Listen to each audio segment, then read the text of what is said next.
Welcome back friends. आज जो हम टॉपिक डिस्कस करने वाले हैं वो है एंटी हाइपरटेंसिव ड्रग। ठीक है, तो आज हम जो टॉपिक डिस्कस करेंगे वो एंटी हाइपरटेंसिव ड्रग का होने वाला है। ठीक है, तो चलिए सबसे पहले समझ लेते हैं कि एंटी हाइपरटेंसिव ड्रग्स। ठीक है, तो हाइपरटेंशन क्या है? Hypertension is a common disease of CVS, means cardiovascular system की एक क्या है, डिसीज है, अफेक्टिंग वर्ल्ड वाइड पॉपुलेशन। मतलब इस पे कोई एक दो नहीं, पूरा वर्ल्ड वाइड पॉपुलेशन इस बीमारी से ग्रसित होती है। ठीक है, और सस्टेन, ठीक है, sustain blood pressure and blood pressure has demanding effect on the heart, brain, kidney and eyes. ठीक है, और जिनको ये प्रॉब्लम होती है एंटी हाइपरटेंसिव ड्रग की, है ना, मेनली उनको क्या होता है, जो इफेक्ट्स होते हैं कहाँ दिखते हैं, हमारे हार्ट में, ब्रेन में, किडनी में और आइज में हमें दिखाई देते हैं। ठीक है, अब हम बात करें, ठीक है, हम बात करें हाइपरटेंशन की, है ना, तो हाइपरटेंशन कुड बी प्राइमरी हो सकता है, या फिर जिसे इसेंशियल हाइपरटेंशन कहते हैं, या फिर सेकेंडरी हाइपरटेंशन हो सकता है। अब जो प्राइमरी होता है ये मोस्ट कॉमन होता है, non non specific underline cause होती है इस पे, मतलब कॉमन होता है लेकिन इसका हमें कोई कारण पता नहीं होता। ठीक है, अब सेकेंडरी जो होता है can be due to renal and endocrine vascular disease के कारण ये हो सकता है। ठीक है, जो सेकेंडरी हाइपरटेंशन है वो क्या हो सकता है, can be due to renal, endocrine और वेस्कुलर डिसऑर्डर के कारण ये हो सकता है। ठीक है, तो हमने क्या देखा कि जो है एंटी हाइपरटेंसिव एंटी हाइपरटेंशन है वो हमारे कहाँ की, सीवीएस की एक डिसीज होती है। ठीक है, जो कि वर्ल्ड वाइड पॉपुलेशन इससे इफेक्ट होती है। अब ये इसके दो कारण हो सकते हैं, प्राइमरी हाइपरटेंशन हो सकता है, सेकेंडरी। प्राइमरी मोस्ट कॉमन होता है, नॉन स्पेसिफिक अंडरलाइन कॉज होता है। ठीक है, उसके बाद हम बात करें सेकेंडरी हाइपरटेंशन की, तो can be due to renal, endocrine या फिर वेस्कुलर डिसीज के कारण ये हो सकता है। ठीक है, अब क्लासिफिकेशन की बात करें ड्रग की, तो classification of anti hypertensive drug की बात करें तो सबसे पहला आता हमारा एस इनहिबिटर। ठीक है, एस इनहिबिटर, इसे हम एंजियोटेंसिन कन्वर्टिंग एंजाइम इनहिबिटर भी कहते हैं। ठीक है, अब इस पे कौन कौन सी मेडिसिन आती है, इसको हम याद रखेंगे कि जो हमारी एस इनहिबिटर है इनके लास्ट में प्रिल लगेगा। ठीक है, इसको हम याद रखने का सबसे सिंपल फॉर्मूला ये वाला है। ठीक है, इसको हम याद रख सकते हैं cell, CEL, sorry, CELF, self RBP। ठीक है, सेल्फ RBP से सी से हो जाएगा हमारा कैप्टोप्रिल, ई से हो जाएगा हमारा एनॉल्प्रिल, एल से हो जाएगा हमारा लिसिनोप्रिल। ठीक है, और एफ से हो जाएगा हमारा फूसोनोप्रिल। ठीक है, आर से हो जाएगा हमारा रैमिप्रिल। ठीक है, बी से हो जाएगा हमारा बेंजोप्रिल, और पी से हो जाएगा हमारा पेरेंडोप्रिल। तो सेल्फ RBP से अपन इसको याद रख सकते हैं, तो ये इसकी क्या होगी, हमारी ट्रिक हो गई। ठीक है, तो किससे याद रख सकते हैं, सेल्फ RBP से हम याद रख सकते हैं ये सारी ड्रग। कौन सी, हमारी एस इनहिबिटर। ठीक है, ये पहला क्लासिफिकेशन हो गया। अब उसके बाद हम चलते हैं दूसरा। ठीक है, अब दूसरी कौन सी क्लासिफिकेशन है, ARB, मतलब एंजियोटेंसिन रिसेप्टर ब्लॉकर। ठीक है, एंजियोटेंसिन रिसेप्टर ब्लॉकर, इसके एंडिंग में हमें सार्टेन देखने को मिलेगा। ठीक है, और इसको शॉर्ट फॉर्म जो ट्रिक है याद करने की वो है हमारी सेल्व। ठीक है, वहां पे हमने सेल्फ पढ़ा था, ये हमारा सेल्व टॉय, इससे हम याद रख सकते हैं।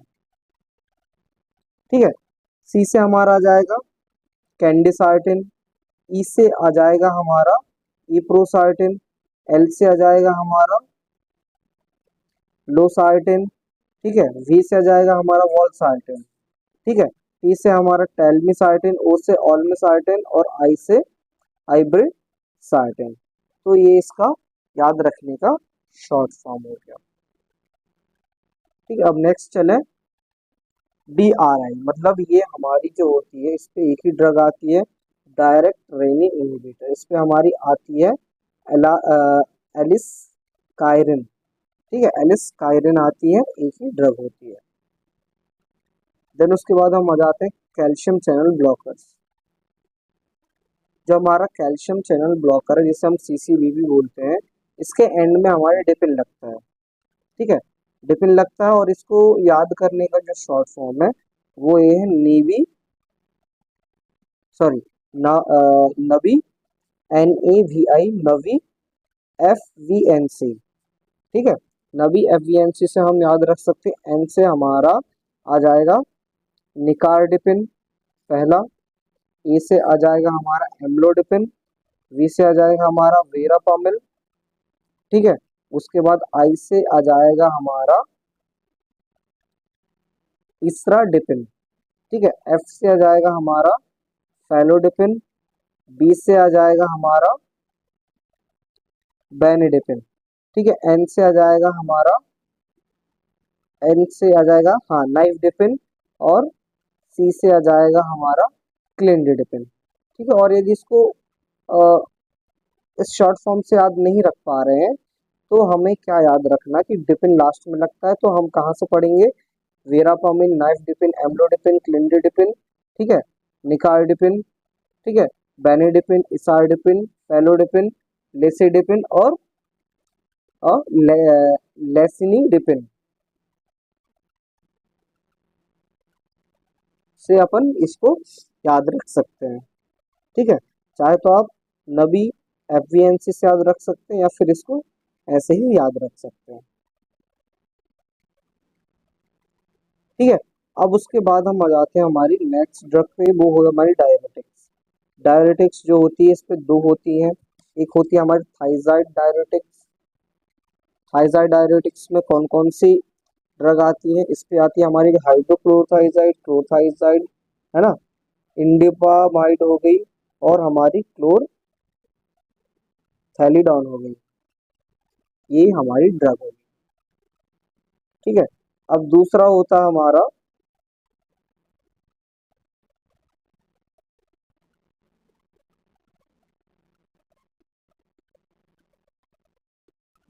ठीक है, दूसरा होता है हमारा लूप डायरेटिक्स। हमने वहां पे कौन सा ड्रग देखा था, ये हमने यहाँ पे देखा था थाइजाइड डायरेटिक्स, ये होता है हमारा लूप डायरेटिक्स। जो लूप डायरेटिक्स है इस पे हमारी आती है फ्यूरोसिमाइड, ठीक है, और ब्यूमेटानाइड और टॉर्सेमाइड, ये ड्रग आती है, ठीक है। देन उसके बाद हमारी आती है पोटेशियम डायरेटिक्स। इस पे हमारी जो होती है अमाइलोराइड होती है, ठीक है। और इसको अपन एक और याद रख सकते हैं, स्पाइरोना लेक्टोन, स्पाइरोना लेक्टोन, ये दो ड्रग याद कर लीजिए, काफी है ना। तो ये दो ड्रग हम इससे याद रख सकते हैं, कहाँ पे, पोटेशियम डायरेटिक्स में। देन उसके बाद सिक्स्थ जो इसका क्लासिफिकेशन है वो हमारा सिंपैथोलिटिक एजेंट जो होती हैं इसके भी बहुत सारे डिविजन्स होते हैं, ठीक है। इस पे आती है हमारी पहला सेंट्रल एक्टिंग ऑन सिंपैथोलाइटिक्स, ठीक है। इस पे जो पहली ड्रग आती है वो हमारी क्लोनिडाइन होती है और अल्फा मिथाइल डोपा होती है, ठीक है। देन उसके बाद हम बीटा ब्लॉकर्स की बात करें, एटेनॉल होता है, ठीक है, मेटोप्रोलॉल होता है, ठीक है, एस्मोलोल होता है, बीटाजोक्सोल होता है, ठीक है। देन उसके बाद प्रोप्रानॉल होता है। तो इसके लास्ट लास्ट में क्या लग रहा है, लोल लग रहा है, LOL, ठीक है, LOL लग रहा है ना। तो एटेनॉल, ना, मेटाप्रोलॉल। तो इस तरीके से हम इसको याद रख सकते हैं। अब उसके बाद हम बात करें अल्फा प्लस बीटा, ठीक है, इस पे भी क्या आ जाएगा, लोबेटिलॉल, है ना, कार्बिलॉल और नेबीवोलॉल। तो ये अल्फा प्लस बीटा ब्लॉकर्स में आती है। अब उसके बाद लास्ट है जो हमारी अल्फा ब्लॉकर्स है। अल्फा ब्लॉकर्स में हमारे सेलेक्टिव होता है, नॉन सेलेक्टिव होता है। जो सेलेक्टिव होता है इस पे जो हमारी ड्रग होती हैं वो होती है प्रोजासिन, ठीक है, टेराजोसिन और डोक्साजोसिन होती है। और नॉन सेलेक्टिव जो होती है इस पे हमारी होती है फिनॉक्सी बेंजामाइड होती है, और इस पे होती है पेंटोलिमाइन होती है ना। तो ये इसकी ड्रग्स होती हैं। लास्ट हमारी सेवंथ क्लासिफिकेशन की बात करें तो इस पे हमारी वेसोडाइलेटर्स, वेसोडाइलेटर में हमारी जो होती है वो पहली होती है हमारी आर्टेरियल वेसोडाइलेटर, प्राइमरी वेसोडाइलेटर। तो सबसे पहले आर्टेरियल वेसोडाइलेटर की बात करें तो इस पे हमारा हाइड्रोलाजाइन होता है, हाइड्रोलाजाइन हो गई, ठीक है, हाइड्रालेजाइन या फिर मीनो मिनॉक्सिडिल, ठीक है, मिनॉक्सिडिल हो गई। और देन उसके बाद हमारी डाइजॉक्साइड हो गई, ठीक है। तो मिनॉक्सिडिल डाइजॉक्साइड। देन उसके बाद हम बात करें प्राइमरी वेसोडाइलेटर, तो इस पे हमारी हम प्राइमरी वेसोडाइलेटर की बात करें तो इस पे जो आती है, जो वो ड्रग आती है वो हमारी नाइट्रो ग्लाइसरीन होती है। और आर्टेरियल एंड वेसोडाइलेटर जो होती है वो हमारी सोडियम नाइट्रो नाइट्रो प्यूरोसाइड होती है और सोडियम नाइट्रो प्रोसाइड होती है। हम इसके मैकेनिज्म ऑफ एक्शन की बात करें, है ना, तो जो किडनी होती है वो प्रोड्यूस करती है हमारा angiotensin in the presence of renin, ठीक है। तो एंजियोटेंसिन 1 जो होता है in the presence of ACE, angiotensin converting enzyme की प्रेजेंस में एंजियोटेंसिन 2 बनाती है। फिर एंजियोटेंसिन रिसेप्टर क्या करता है, यहाँ से ब्लड वैसोकंस्ट्रिक्शन कराता है, एल्डोस्टेरोन को इंक्रीज कराता है और सिंपैथेटिक एक्टिविटी को बढ़ा देता है, ठीक है। तो वैसो कॉन्स्ट्रिक्टर क्या करता है, आर्टरी और पेरिफेरल रेजिस्टेंस को बढ़ा देता है। जो एल्डोस्टेरोन होता है ना, एल्डोस्टेरोन क्या करता है, वाटर और सोडियम को रीअब्जॉर्प्शन को बढ़ा देता है, जिससे कि हमारा बीपी बढ़ जाता है। अब क्या करेंगे, अब बीपी को हमें घटाना है ना, तो हम क्या करेंगे, इसको एस इनहिबिटर दे देंगे, तो एंजियोटेंसिन 2 बनेगा ही नहीं, तो एल्डोस्टेरोन इंक्रीज नहीं होगा, ना ही ब्लड वेसल कॉन्ट्रैक्ट होगी, तो हमारा जो बीपी बढ़ रहा है वो घट जाएगा, ठीक है। यदि हम एस इनहिबिटर नहीं देते तो हम इसको दे देंगे रेनिन, ठीक है, रेनिन दे देंगे। तो रेनिन क्या जब बनेगा ही नहीं तो वो एंजियोटेंसिन से एंजियोटेंसिन 1 में कन्वर्ट नहीं होगा, ठीक है। तो जो बीपी बढ़ रहा था वो अब बीपी कैसा हो जाएगा, घट जाएगा, ठीक है। तो इस तरीके से हम क्या कर सकते हैं, ड्रग का यूज करके हाई बीपी को लो बीपी में ला सकते हैं,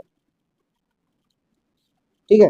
और साथ ही साथ क्या होता है, तो क्या होता है, सोडियम एब्जॉर्प्शन बढ़ता है तो क्या हो सकता है, लेफ्ट वेंट्रिकुलर हाइपरट्रॉफी हो सकती है, कार्डियक रिमॉडलिंग हो सकती है और इवन डेथ भी हो सकती है। तो ये क्या हो गए हमारे इसके कुछ फैक्टर्स, ठीक है। अब हम बात करें नेक्स्ट होता है, ठीक है। देन उसके बाद हम बात करें एडवर्स इफेक्ट की, तो इसको याद रख सकते हैं हम कैप्टोप्रिल से।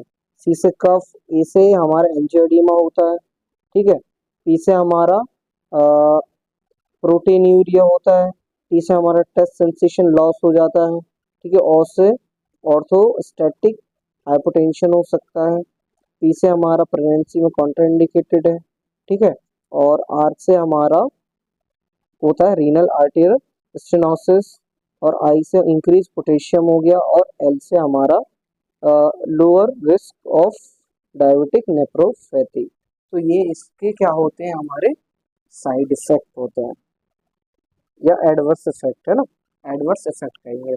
अब एडवर्स इफेक्ट जो होता है वो अ, हर क्लासिफिकेशन के लिए अलग अलग होता है, लेकिन हम मोस्ट कॉमन की बात करें तो ये हमको दिखाई देते हैं।